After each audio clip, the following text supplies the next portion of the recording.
El miedo no nace contigo. Se aprende. Se instala. Y cuando menos lo notas, dirige tu vida. Detente un segundo y observa esto. Nadie llega al mundo con miedo a no ser suficiente, a equivocarse, a pensar diferente o a perderlo todo. Ese miedo no es natural. Es repetido. Es entrenado. Cada día ocurre lo mismo. Despiertas. Revisas las noticias. Y todo parece una amenaza. Crisis, guerras, colapsos, enfermedades, incertidumbre. Sales al mundo y te dicen qué temer, qué creer, qué evitar y hasta qué pensar. Y sin darte cuenta, empiezas a vivir en modo defensa. Ahora pregúntate esto, y no lo respondas rápido. ¿Por qué, en la era con más tecnología, más información y más avances médicos de la historia, también es la era con más ansiedad, más depresión y más miedo colectivo? Esto no es una coincidencia. Y tampoco es un error biológico. Es un diseño. Y lo más inquietante es que funciona sin obligarte. Funciona porque opera donde casi nadie mira, en tu sistema nervioso, en tu percepción y en tu conciencia. Quédate hasta el final de este video, porque hoy no vamos a hablar del miedo como una emoción. Vamos a desmantelarlo como herramienta de control. El miedo que usan los gobiernos para dirigir a las masas. El miedo que algunas instituciones religiosas han utilizado para someter conciencias. Y el miedo invisible, el más profundo, el que opera en lo espiritual. Pero lo más importante no es cómo lo usan. Lo más importante es esto. El miedo solo tiene poder mientras tú lo aceptas.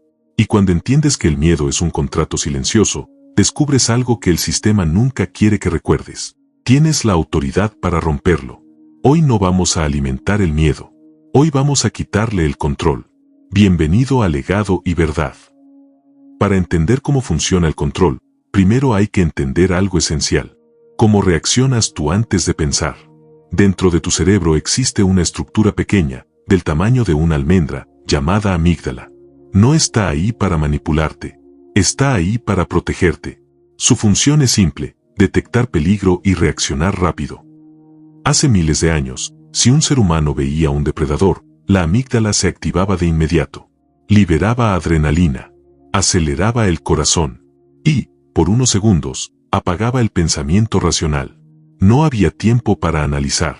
Había que sobrevivir. Ahora observa esto con calma.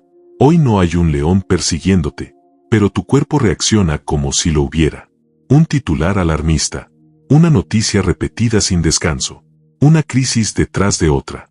Una amenaza constante, aunque no siempre visible. Tu cerebro no distingue entre un peligro real y uno repetido artificialmente. Para él, todo lo que se repite es real. Y aquí ocurre algo clave. Cuando la amígdala se mantiene activa durante mucho tiempo, el lóbulo frontal, la parte del cerebro encargada del pensamiento crítico, la lógica y la toma de decisiones, se debilita. No desaparece, pero deja de liderar. En ese estado, la mente cambia de objetivo. Ya no busca verdad. Busca alivio. Busca protección. Busca autoridad. Y una mente que busca autoridad es una mente fácil de dirigir. Detente un segundo y piensa en esto. Una persona tranquila cuestiona. Una persona asustada obedece. Por eso el miedo no se usa de forma puntual. No buscan aterrorizarte un día. Buscan mantenerte inquieto siempre. El estrés constante no solo agota el cuerpo. Debilita la voluntad. Reduce la claridad. Hace que lo absurdo parezca aceptable, si promete seguridad. Aquí aparece una verdad incómoda. Una persona asustada es predecible. Una persona asustada es moldeable. Y una persona asustada acepta cosas que jamás aceptaría en calma. El miedo sostenido funciona como un software de obediencia. No necesita violencia. No necesita cadenas visibles. Solo necesita que tu cuerpo crea que está en peligro. Porque cuando eso ocurre, tu mente empieza a obedecer. Incluso antes de que alguien te dé una orden. Y este es solo el primer nivel del control. No empieza en las leyes. No empieza en la política. No empieza en la religión. Empieza en tu sistema nervioso. Y cuando entiendes eso, algo cambia. Porque lo que se activó por diseño, también puede desactivarse por conciencia. Pero para entender cómo este mecanismo se amplifica a millones de personas al mismo tiempo, hay que mirar el siguiente nivel. Si el miedo puede dirigir a un individuo desde su sistema nervioso, Imagina lo que ocurre cuando se aplica a millones de personas al mismo tiempo. A lo largo de la historia, los sistemas de poder más duraderos entendieron algo esencial. La fuerza bruta genera resistencia, pero el miedo bien administrado genera obediencia voluntaria. No se trata de imponer, se trata de convencer. Existe un patrón que se repite una y otra vez, sin importar el país ni la época. Algunos lo llaman ingeniería social. Otros lo conocen como el modelo de problema, reacción y solución. El nombre no es lo importante. El mecanismo sí. Primero aparece el problema. Una crisis. Una amenaza. Un peligro que parece urgente y omnipresente. Luego viene la reacción. Los medios amplifican el riesgo, repiten el mensaje, saturan la atención. La población entra en estado de alerta colectiva. Y en ese punto ocurre algo clave. La pregunta deja de ser, ¿esto es verdad? Y pasa a ser, ¿qué hacemos para sentirnos seguros? Finalmente llega la solución. Una solución que, curiosamente, casi siempre estaba preparada de antemano. Más controles. Más vigilancia. Menos espacio para cuestionar. Aquí sucede algo silencioso pero profundo. Cuando una sociedad tiene miedo, cede libertades a cambio de promesas. Promesas de seguridad. Promesas de estabilidad. Promesas de protección. El problema es que esas promesas casi nunca tienen fecha de vencimiento. Lo que nace como medida temporal, termina convirtiéndose en norma. Lo extraordinario se vuelve cotidiano. Y lo impensable, aceptable. Uno de los recursos más efectivos del poder es la creación de enemigos invisibles. Un enemigo que no se puede ver ni derrotar del todo justifica un estado de alerta permanente. Y cuando el peligro no tiene rostro ni final claro, la población se vuelve dependiente. Dependiente de directrices, de permisos, de salvadores institucionales. Aquí aparece una paradoja inquietante. Un pueblo consciente, valiente y autosuficiente es difícil de gobernar. Por eso el sistema necesita que te percibas frágil, incapaz y en riesgo constante. La narrativa se repite una y otra vez. El mundo es demasiado peligroso para que te cuides solo. Déjanos hacerlo por ti. Pero la historia demuestra algo incómodo. Muchas veces, el muro que prometía protegerte, termina convirtiéndose en la jaula que te encierra. Cuando el miedo se convierte en la base de la política, la libertad deja de ser un derecho, y pasa a ser un privilegio condicionado. En ese punto, ya no se decide desde la razón, sino desde el temor. No se elige al que libera más, sino al que asusta menos.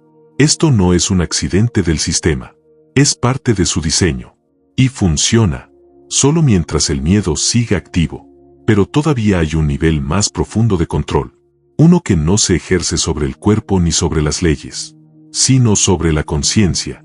Y ahí es donde entramos en el terreno de la religión. Si el poder político ha buscado controlar el cuerpo y la conducta, el sistema religioso institucionalizado ha intentado controlar algo aún más profundo, la conciencia y el destino eterno. Aquí es necesario hacer una distinción clara, una distinción que pocas veces se explica con honestidad. Una cosa es la fe, otra muy distinta es la religión usada como sistema de control. La fe auténtica expande. El miedo religioso, en cambio, contrae, y lo hace utilizando la herramienta más poderosa que existe, el temor a lo eterno. Durante siglos, se ha construido la imagen de un Dios vigilante, castigador, más atento al error que al corazón. Un Dios que observa para sancionar, no para restaurar. Esta imagen no nace del espíritu, nace del sistema, porque una persona que teme hacer preguntas por miedo a condenarse, no es libre. Una persona que vive bajo culpa constante, no vive en paz, vive en deuda. Detente un momento y observa esto. El miedo religioso sigue un patrón muy preciso. Primero te convence de que nunca eres suficiente. Luego te recuerda constantemente que estás fallando.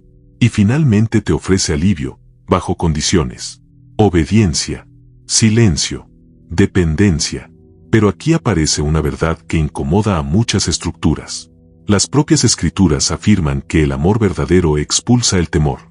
No lo administra, no lo dosifica, lo expulsa. Entonces surge una pregunta inevitable. Si el mensaje que recibes produce angustia constante, miedo al castigo y sensación de indignidad, Estás recibiendo un mensaje espiritual o un mensaje de control. La religión basada en el miedo necesita creyentes culpables, porque alguien que se siente culpable es fácilmente manipulable, emocionalmente, espiritualmente, incluso financieramente. Se enseñó a temer a un Dios que, según el propio mensaje original, vino a liberar. Esa es la gran paradoja. Muchos pasan la vida intentando merecer una paz que ya les fue entregada, porque el sistema les ocultó la llave. La fe genuina no se sostiene sobre la amenaza del castigo, sino sobre la revelación de la identidad. No actúas bien por miedo al infierno. Actúas desde la conciencia de quién eres. Cuando la fe deja de ser refugio y se convierte en jaula, algo se ha corrompido, y no es el mensaje original. Separar el espíritu del sistema religioso no destruye la fe, la purifica, y una fe purificada es peligrosa para cualquier estructura que se alimente del miedo, porque un ser humano que ya no teme perder a Dios no puede ser controlado en su nombre. Pero el control no termina en lo visible. Existe un nivel aún más profundo, uno que no se predica desde púlpitos ni se legisla desde gobiernos. Un nivel donde el miedo deja de ser doctrina y se convierte en estado interior. Y ahí es donde entramos en lo invisible. Hasta ahora hemos hablado de lo que se puede medir: el cerebro, las leyes, las instituciones. Pero el control no termina ahí. Existe un nivel más profundo, uno que no siempre se ve, pero casi todos sienten. Un nivel donde el miedo deja de ser solo una emoción y se convierte en un estado interior. A lo largo de la historia, distintas culturas han intuido algo que hoy apenas empezamos a redescubrir. El ser humano no solo piensa, también dirige atención, emite intención, sostiene estados. Y el miedo es uno de los estados más densos que una persona puede mantener en el tiempo. No hace falta creer en nada místico para entender esto. Basta observar el efecto. Cuando alguien vive en miedo constante, su percepción se distorsiona. Todo parece amenaza. Todo parece urgente. Todo parece fuera de control. El miedo espiritual funciona creando la sensación de desprotección. La idea de que estás solo frente a fuerzas superiores. De que hay algo observando, juzgando o manipulando tu destino. Y cuando una persona cree que está espiritualmente indefensa, busca intermediarios. Aquí ocurre algo silencioso pero decisivo. El miedo fragmenta, divide al ser humano por dentro, lo separa de su centro, de su calma, de su discernimiento. Una persona en calma puede observar, una persona en miedo reacciona. Por eso, a lo largo del tiempo, el poder, visible e invisible, ha intentado asociar lo espiritual con temor, miedo a castigos, a maldiciones, a fuerzas oscuras omnipresentes. No para protegerte, para mantenerte en vigilancia constante. Pero hay una verdad que rara vez se dice en voz alta. La claridad no necesita imponerse, simplemente es. Y donde hay claridad, el miedo pierde autoridad. El miedo espiritual no se sostiene por fuerza, se sostiene por repetición, se alimenta de atención, se fortalece cuando crees que no tienes poder interior, cuando una persona recupera su centro, cuando deja de vivir en alerta permanente y elige la calma consciente. Algo se rompe, no afuera, adentro.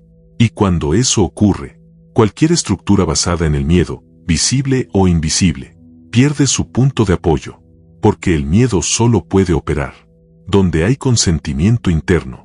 Sin ese consentimiento, se disuelve. Este es el nivel más profundo del control, y también el más frágil. Pero comprenderlo no es el final del camino, es el inicio de algo más grande, porque después de ver cómo opera el miedo, surge una pregunta inevitable: ¿qué ocurre cuando decides dejar de vivir desde él? Después de observar cómo opera el miedo en el cuerpo, en la sociedad, en la religión y en lo invisible, surge una pregunta inevitable: ¿cómo se rompe una cadena que no se puede ver? La respuesta es más simple y más incómoda de lo que muchos quisieran admitir. No se rompe con confrontación constante, no se rompe viviendo en alerta permanente, no se rompe cambiando un miedo por otro, se rompe con claridad. Porque el miedo no es una fuerza externa que te domina por sí sola, es un acuerdo silencioso y solo funciona mientras lo aceptas. El sistema puede proyectar sombras enormes, pero las sombras solo existen donde falta luz. Cuando aparece comprensión, el miedo pierde volumen. Recuperar la soberanía no significa negar la realidad, ni aislarse del mundo. Significa dejar de reaccionar automáticamente. Significa decidir desde la calma. Una persona que ya no se mueve por miedo, se vuelve impredecible para el sistema. Cuando dejas de temer perder aprobación, certezas externas o seguridad artificial, algo cambia. El poder no sabe qué hacer con alguien que piensa con claridad y actúa desde su centro. La verdadera libertad no es ruidosa. No necesita pancartas ni confrontación constante. Es coherencia interna. Elegir la calma en medio del caos. No es ingenuidad. Es un acto profundo de resistencia. Legado y verdad existe por una razón muy clara. Recordarte que nadie tiene autoridad sobre tu mente, ni sobre tu conciencia, excepto tú. Si este mensaje resonó contigo, no es casualidad. Es porque una parte de ti ya sabía esto, y solo necesitaba escucharlo con claridad. Si quieres seguir explorando estos temas, suscríbete y activa la campana. Aquí no cultivamos miedo, cultivamos comprensión. Y ahora quiero leerte. Déjame un comentario y dime, ¿en qué área de tu vida has decidido dejar de vivir desde el miedo? Tu experiencia puede ser la chispa que ayude a alguien más a recuperar su centro. Gracias por quedarte hasta el final. Recuerda esto. El miedo es una ilusión aprendida, pero tu libertad es parte de tu diseño. Aquí no seguimos narrativas. Aquí buscamos verdad. Esto es Legado y Verdad. Nos vemos en el próximo video.